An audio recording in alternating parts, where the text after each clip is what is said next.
टिकरी border तो तस्वीरां तुसीं देखिया अरदास की जा रही है। किसान अंदोलन की सफलता के लिए अरदास की जा रही है। इस सब दे विचाले वड्डी खबर दस दईए कि ट्रैक्टर परेड तो पहला राजेवाल की किसानों के नाम चिट्ठी वड्डी गल कही है कि ट्रैक्टर मार्च जो ट्रैक्टर परेड की जाएगी दिल्ली के अंदर नहीं बल्कि दिल्ली के बॉर्डर से ही की जाएगी। लाल किले ते झंडा लहराना या फिर दिल्ली के अंदर जाके ट्रैक्टर मार्च करन दियां जो गल्लां ने वो महज अफवाहां ने जिन्हां तो बचन की लोड़ है। राजेवाल ने क्या है बॉर्डर से कढ़िया जाएगा ट्रैक्टर मार्च, दिल्ली के अंदर एंट्री नहीं की जाएगी। वड्डी गल जो कही गई है राजेवाल दे वल्लों क्योंकि लगातार ट्रैक्टर मार्च दी तैयारियां कीतियां जा रही ने। इस ट्रैक्टर मार्च नूं लैके वक्खो-वक्ख गल्लां सामने आ रही सी कि हो सकता है कि राजपथ तो थोड़ा पिछे कढ़िया जाए या फिर कनॉट प्लेस दे एरिया दे विच लाल किले वाले पासे कढ़िया जा सकता है, पर इन्हां सारियां जो अफवाहां सी क्यासराइयां सी उन्हां नूं ब्रेक लगा दी है राजेवाल ने। यह क्या है कि कूड़ प्रचार करन वालियां तो बचन किसान दिल्ली दे बॉर्डरां ते ही परेड की जाएगी क्योंकि शांतिपूर्ण प्रदर्शन ही आंदोलन की सफलता दा रहा है। पंकज कपाही मेरे सहयोगी जुड़े ने सीधा रुख करते हैं। पंकज एक वड्डा ऐलान कह सकते हैं कि कर दिता गया है क्योंकि लगातार जो इस वेले सरकार की चिंता बनी हुई सी वो ये ट्रैक्टर मार्च ही सी कि किते साडी परेड दे विच रुकावट ना होवे। बेशक किसान आगू बार बार ये साफ कर रहे सी कि उन्हां दे वल्लों कोई रुकावट नहीं पाई जाएगी, पर हुण साफ कर दिता है राजेवाल ने कि बॉर्डरां ते ही जो परेड की जाएगी। होर की कुछ क्या है चिट्ठी दे विच? बिल्कुल अमृत, क्योंकि लगातार ये सवाल खड़े हो रहे थे कि 26 जनवरी की परेड ट्रैक्टर मार्च के जरिए किसान कित्थे कड्ढणगे। लगातार कई सारिया सोशल मीडिया ते अफवाहां फैल रही सीगियां कि राजपथ के उत्ते परेड जिहड़ी है वो कड्ढी जाएगी, दिल्ली के अंदर ट्रैक्टर जिहड़े ने वो दाखिल होणगे और कई सारिया अफवाहां जिहड़ियां ने वो चल रही सीगियां। और इत्थों तक अफवाह चल रही सी कि लाल किले के उत्ते झंडा जड़ा वै वो अपना किसानों का लहराया जाएगा। इस गल का भी लगातार चर्चा बनी हुई सी। लेकिन हुण बलबीर सिंह राजेवाल जो किसान आगू ने उन्होंने किसानों के नाम खुली चिट्ठी जिहड़ी है वो लिखी है। और इस चिट्ठी का जिक्र करिए तो कुछ अहम पॉइंट ने उन्होंने बकायदा तौर पर जिक्र किया है कि अजे तक कोई प्रोग्राम 26 जनवरी को लैके नहीं बनया। और इस गल का भी उन्होंने जिक्र किया है कि दिल्ली के अंदर नहीं बल्कि दिल्ली के बॉर्डर के उत्ते ही KMP हो गया या फिर जिस तरीके नाल असीं पहलां देखिया सीगा कि एक ट्रेलर के तौर पर ट्रैक्टर जिहड़े ने वो दिल्ली के बॉर्डर पर कढ़े गए सी, उस तरीके नाल कढ़िया जाएगा। हालांकि पूरा रोड मैप 15 तारीख की मीटिंग तो बाद ही जिहड़ा वह किसानों वालों ऐलानिया जाएगा। और इत्थों तक कह दिता गया कि कई सारिया अफवाहां जिहड़ियां ने वो फैलाईयां जा रही ने कि माहौल खराब होएगा, हिंसक होएगा। और राजेवाल होरां ने चिट्ठी इस गल का भी जिक्र किया कि अगर कोई भी अंदोलन नूं मजबूत करना होवे तो शांतिपूर्ण तरीके दे नाल ही अंदोलन मजबूत हुंदा। अगर उस दे विच हिंसक अंदोलन होना शुरू हो जाए तो समझ लो कि वो नीचे आना शुरू हो गया, नुकसान होएगा इस गल का।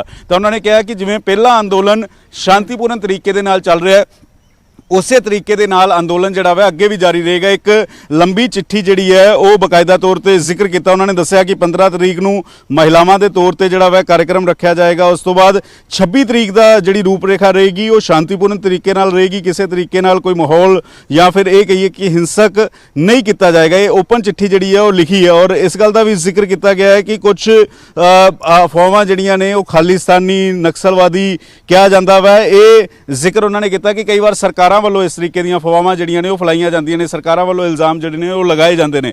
लेकिन जिस तरीके नाल पहला अंदोलन चल रहा है उस तरीके दे नाल अगे भी जारी रहेगा। और 26 तारीख की रूपरेखा जिहड़ी है वो दिल्ली के बॉर्डर से ही रहेगी। और पूरा कार्यक्रम जिहड़ा वै वो अगले 1 या 2 दिनों के विच जारी जिहड़ा वै किसान जथेबंदियों वालों किया जाएगा। अमृत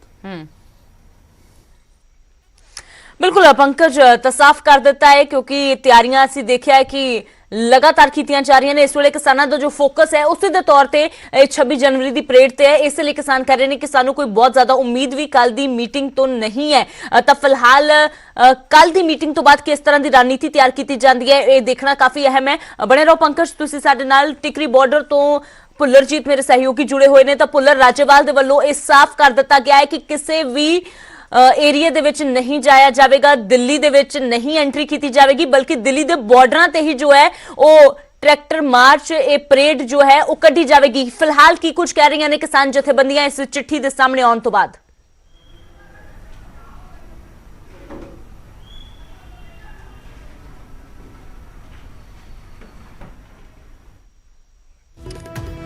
पुलरजीत तुसीं मैनूं सुन सकदे हो?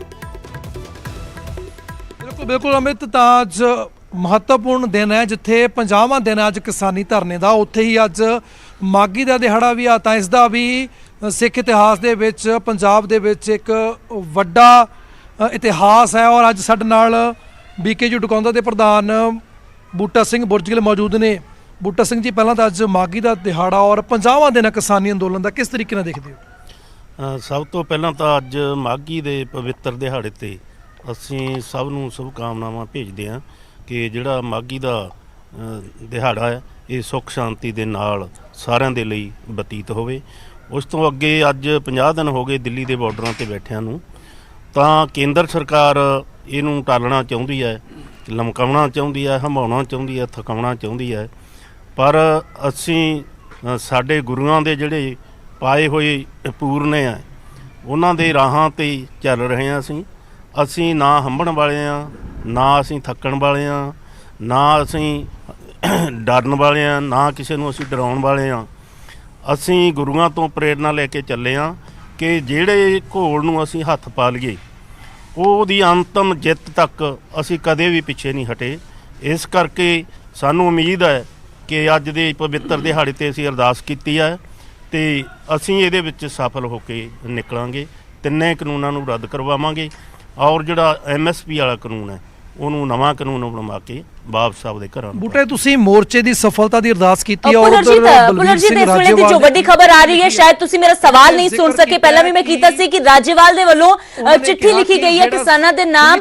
ਰਾਜੇਵਾਲ ਨੇ ਸਾਫ਼ ਕਰ ਦਿੱਤਾ ਹੈ ਕਿ ਜੋ ਟਰੈਕਟਰ ਮਾਰਚ ਹੈ ਉਹ ਦਿੱਲੀ ਦੇ ਅੰਦਰ ਨਹੀਂ ਲੈ ਕੇ ਜਾਇਆ ਜਾਵੇਗਾ, ਉਹ ਬਲਕਿ ਬਾਰਡਰਾਂ ਤੇ ਹੀ ਕੱਢਿਆ ਜਾਵੇਗਾ।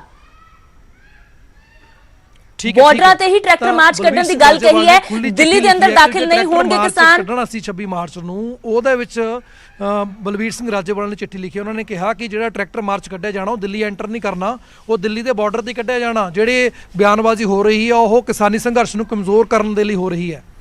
ਦੇਖੋ, ਕਈ ਦਿਨਾਂ ਤੋਂ ਲੈ ਕੇ ਜਿਹੜੀ ਗਲਤ ਬਿਆਨਬਾਜ਼ੀ ਹੈ ਨਾ ਉਹ ਹੋ ਰਹੀ ਹੈ।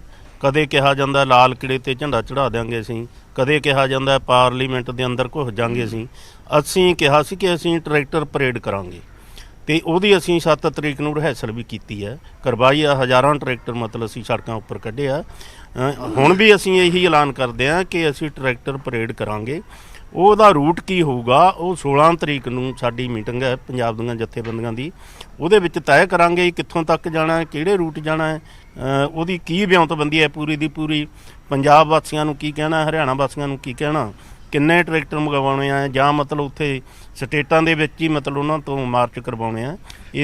ਪਰ ਜਿਹੜੀ ਬਲਵੀਰ ਸਿੰਘ ਰਾਜੇਵਾਲ ਨੇ ਚਿੱਠੀ 'ਚ ਜ਼ਿਕਰ ਕੀਤਾ ਹੈ ਕਿ ਜਿਹੜਾ ਟਰੈਕਟਰ ਮਾਰਚ ਕੱਢਿਆ ਜਾਣਾ ਉਹ ਸਿਰਫ ਦਿੱਲੀ ਦੇ ਬਾਰਡਰਾਂ ਤੱਕ ਹੀ ਸੀਮਿਤ ਰਹੇਗਾ, ਦਿੱਲੀ ਐਂਟਰ ਨਹੀਂ ਕਰਾਂਗੇ। ਤੁਸੀਂ ਕਹਿ ਰਹੇ ਹੋ ਕਿ 16 ਤਰੀਕ ਨੂੰ ਹਲੇ ਮੀਟਿੰਗ ਹੋਣੀ ਹੈ। ਦੇਖੋ, ਮੈਂ ਕਿਹਾ ਕਿ ਪੂਰੀ ਵਿਉਂਤਬੰਦੀ ਹੈ ਜਿਹੜੀ ਉਹ 16 ਤਰੀਕ ਨੂੰ ਬਣਾਉਣੀ ਹੈ।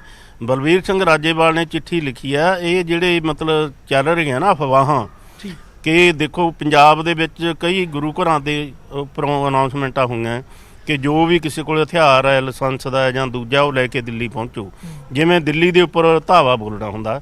ਇਹ ਦੇਖੋ, ਸਾਡੀ ਜਥੇਬੰਦੀਆਂ ਦੀ ਕੋਈ ਪਲੈਨਿੰਗ ਨਹੀਂ ਹੈ। ਇਹ ਅਸੀਂ ਸ਼ਾਂਤਮਈ ਪ੍ਰੋਗਰਾਮ ਕਰ ਰਹੇ ਹਾਂ। ਸ਼ਾਂਤਮਈ ਤੋਂ 3 ਮਹੀਨਿਆਂ ਤੋਂ ਲੈ ਕੇ ਪੀਸਫੁਲ ਰਹਿ ਕੇ ਅਸੀਂ ਇਹ ਲੜਾਈ ਨੂੰ ਅੱਗੇ ਵਧਾ ਰਹੇ ਹਾਂ। ਇਸੇ ਕਰਕੇ ਮਤਲਬ ਜਿਹੜਾ ਵੱਡਾ ਹੰਗਾਰਾ ਹੈ ਸਾਨੂੰ ਉਹ ਦਿੱਲੀ ਦੇ ਲੋਕਾਂ ਵੱਲੋਂ ਵੀ ਮਿਲ ਰਿਹਾ ਹੈ, ਹਰਿਆਣੇ ਦੇ ਲੋਕਾਂ ਵੱਲੋਂ ਵੀ ਮਿਲ ਰਿਹਾ, ਪੂਰੇ ਵਰਲਡ ਦੇ ਲੋਕਾਂ ਵੱਲੋਂ, ਹਰ ਧਰਮ ਵੱਲੋਂ ਮਤਲਬ ਇਹਦਾ ਪੂਰਾ ਸਮਰਥਨ ਕੀਤਾ ਜਾ ਰਿਹਾ। ਇਹ ਜੇ ਪੀਸਫੁਲ ਰਿਹਾ ਤਾਂ ਹੀ ਹੈ। ਅਗਰ ਜਿਵੇਂ ਇੱਥੇ ਪਹਿਲੇ ਅੰਦੋਲਨ ਹੋਇਆ, ਜਾਟ ਅੰਦੋਲਨ ਹੋਇਆ, ਕਈ ਹੋਰ ਹੋਇਆ, ਸਾੜ ਫੂਕ ਹੋਈ ਹੈ, ਭੰਨ ਤੋੜ ਹੋਈ ਹੈ, ਅਸੀਂ ਉਹਦੇ ਵਿੱਚ ਉੱਕਾ ਹੀ ਵਿਸ਼ਵਾਸ ਨਹੀਂ ਰੱਖਦੇ। ਤਾਂ ਸ਼ਾਂਤਮਈ ਇਹ ਪ੍ਰਦਰਸ਼ਨ ਤੁਹਾਡਾ ਚੱਲ ਰਿਹਾ ਔਰ 50 ਦਿਨ ਪੂਰੇ ਹੋ ਚੁੱਕੇ ਨੇ। ਕੱਲ੍ਹ ਨੂੰ 15 ਤਰੀਕ ਹੈ, 8 ਮੀਟਿੰਗਾਂ ਹੋ ਚੁੱਕੀਆਂ ਨੇ, 9ਵੀਂ ਮੀਟਿੰਗ ਹੋਣੀ ਹੈ। ਕਿਸ ਤਰੀਕੇ ਨਾਲ ਦੇਖਦੇ ਹੋ ਕੱਲ੍ਹ ਦੀ ਮੀਟਿੰਗ ਨੂੰ? ਦੇਖੋ, ਉਮੀਦ ਤਾਂ ਨਹੀਂ ਹੈ ਕਿ ਸਾਨੂੰ ਕੱਲ੍ਹ ਦੀ ਮੀਟਿੰਗ ਦੇ ਵਿੱਚੋਂ ਕੁਝ ਨਿਕਲੂਗਾ, ਕਿਉਂਕਿ ਜਿਹੋ ਜਿਹਾ ਪ੍ਰੋਸੈਸ ਹੁਣ ਤੱਕ ਚੱਲਿਆ ਹੈ। ਪਹਿਲੀਆਂ ਮੀਟਿੰਗਾਂ ਦੇ ਵਿੱਚ 2 ਜਿਹੜੇ ਬਿੱਲ ਸੀ ਇਹਨਾਂ ਨੇ ਰੱਦ ਕੀਤੇ, ਇੱਕ ਪਰਾਲੀ ਵਾਲਾ ਤੇ ਇੱਕ ਬਿਜਲੀ ਬਿੱਲ 2020 ਵਾਲਾ। ਉਸ ਤੋਂ ਬਾਅਦ ਬਿਲਕੁਲ ਜਵਾਬ ਦੇਣ ਵਾਲੀ ਗੱਲ ਆਈ ਹੈ ਕਿ ਨਾ ਕੋਈ ਨਵਾਂ ਕਾਨੂੰਨ ਬਣਾਉਣਾ ਹੈ ਤੇ ਨਾ ਕੋਈ ਅਸੀਂ ਰੱਦ ਕਰਨਾ। ਉਸ ਤੋਂ ਬਾਅਦ ਅਗਲੀ ਮੀਟਿੰਗ ਦੇ ਵਿੱਚ ਤਾਂ ਫਿਰ ਸੁਪਰੀਮ ਕੋਰਟ ਹੀ ਚਲੇ ਗਏ। ਹੁਣ ਸੁਪਰੀਮ ਕੋਰਟ 'ਤੇ ਛੱਡਤੀ ਆ ਗੱਲ ਇਹ। ਹੁਣ ਤਾਂ ਸਾਨੂੰ ਉਮੀਦ ਤਾਂ ਇਹ ਹੈ ਕਿ ਭਾਰਤ ਸਰਕਾਰ ਨੇ ਇਹ ਕਹਿਣਾ ਕਿ ਸੁਪਰੀਮ ਕੋਰਟ ਨੇ ਇੱਕ ਕਮੇਟੀ ਬਣਾਤੀ ਹੈ, ਤੁਸੀਂ ਉਹ ਕਮੇਟੀ ਅੱਗੇ ਜਾ ਕੇ ਪੇਸ਼ ਹੋ ਜਾਓ, ਕਮੇਟੀ ਇਹਦਾ ਹੱਲ ਨਿਕਾਲ ਲਵੇਗੀ। ਪਰ ਅਸੀਂ ਜਾ ਇਸ ਕਰਕੇ ਰਹੇ ਹਾਂ ਕਿ ਲੋਕਾਂ 'ਚ ਵਿਸ਼ਵਾਸ ਨਾ ਟੁੱਟੇ ਸਾਡਾ, ਲੋਕਾਂ ਨੂੰ ਇਹ ਨਾ ਲੱਗੇ ਕਿ ਇਹ ਅੜੀਅਲ ਵਤੀਰਾ ਮਤਲਬ ਜਥੇਬੰਦੀਆਂ ਦਾ। ਤੇ ਇਹ ਜਾ ਨਹੀਂ ਰਹੇ ਆ ਮੀਟਿੰਗਾਂ ਦੇ ਵਿੱਚ। ਭਾਰਤ ਸਰਕਾਰ ਸੱਦ ਰਹੀ ਆ, ਹਾਲਾਂਕਿ ਅਸੀਂ ਚੰਗੀ ਤਰ੍ਹਾਂ ਜਾਣਦੇ ਹਾਂ ਕਿ ਭਾਰਤ ਸਰਕਾਰ ਕੁਛ ਨਹੀਂ ਕੱਢਣਾ ਚਾਹੁੰਦੀ ਹੈ ਜੀ ਇਹਨਾਂ ਮੀਟਿੰਗਾਂ ਦੇ ਵਿੱਚੋਂ, ਇਹਨੂੰ ਲਮਕਾਉਣਾ ਚਾਹੁੰਦੀ ਹੈ, ਕਾਨੂੰਨੀ ਗੇੜ 'ਚ ਪਾਉਣਾ ਚਾਹੁੰਦੀ ਹੈ, ਕਮੇਟੀਆਂ ਦੇ ਗੇੜ 'ਚ ਪਾਉਣਾ ਚਾਹੁੰਦੀ ਹੈ, ਜਿਹੜਾ ਅਸੀਂ ਮਤਲਬ ਜਿਹਨੂੰ ਰੱਦ ਕਰ ਚੁੱਕੇ ਹਾਂ ਕਿ ਅਸੀਂ ਇਹ ਜਿਹੇ ਗੇੜਾਂ ਦੇ ਵਿੱਚ ਨਹੀਂ ਪਾਵਾਂਗੇ। ਅਸੀਂ ਲੰਮੇ ਇਰਾਦੇ ਦੇ ਨਾਲ ਆਏ ਹਾਂ, ਦ੍ਰਿੜ ਇਰਾਦਿਆਂ ਦੇ ਨਾਲ ਆਏ ਹਾਂ, ਤੇ ਕਿੰਨਾ ਸਮਾਂ ਬੈਠਣਾ ਪੈਂਦਾ ਦਿੱਲੀ ਦੇ ਵਿੱਚ ਸਾਡੇ ਲਈ ਕੋਈ ਫਿਕਰ ਵਾਲੀ ਗੱਲ ਨਹੀਂ ਹੈ। ਬੂਟਾ ਜੀ, ਜਿਵੇਂ ਹਰੇਕ ਵਾਰ ਜ਼ਿਕਰ ਹੁੰਦਾ ਕਿ ਲੰਮਾ ਅਸੀਂ ਬੜੀ ਲੰਬੀ ਤਿਆਰੀ ਖਿੱਚ ਕੇ ਆਏ ਹਾਂ, 50 ਦਿਨ ਹੋ ਚੁੱਕੇ ਨੇ, 8 ਮੀਟਿੰਗ ਹੋ ਚੁੱਕੀਆਂ ਨੇ, ਕੀ ਲੱਗ ਰਿਹਾ ਕਿ ਇਹਨਾਂ ਮੀਟਿੰਗਾਂ ਦੇ ਰਾਹੀਂ ਕੋਈ ਹੱਲ ਨਿਕਲੂਗਾ ਜਾਂ ਫਿਰ ਕਿੰਨਾ ਕੁ ਲੰਬਾ ਚੱਲਣ ਦੀ ਉਮੀਦ ਹੈਗੀ ਹੈ ਸੰਘਰਸ਼? ਦੇਖੋ, ਇਹ ਸਰਕਾਰ ਦੇ ਹੱਥ ਵੱਸ ਹੈ ਕਿੰਨਾ ਲੰਬਾ ਚੜਾਉਣਾ ਉਹਨੇ। ਵੈਸੇ ਤਾਂ 3.5 ਮਹੀਨਿਆਂ ਤੋਂ ਤਾਂ ਲਗਾਤਾਰ ਸਾਨੂੰ ਰੇਲਵੇ ਲਾਈਨਾਂ ਤੇ, ਜਦੋਂ ਅਸੀਂ 1 ਅਕਤੂਬਰ ਤੋਂ ਬੈਠੇ ਹਾਂ, ਪੁਲਰਜੀਤ, ਉਦੋਂ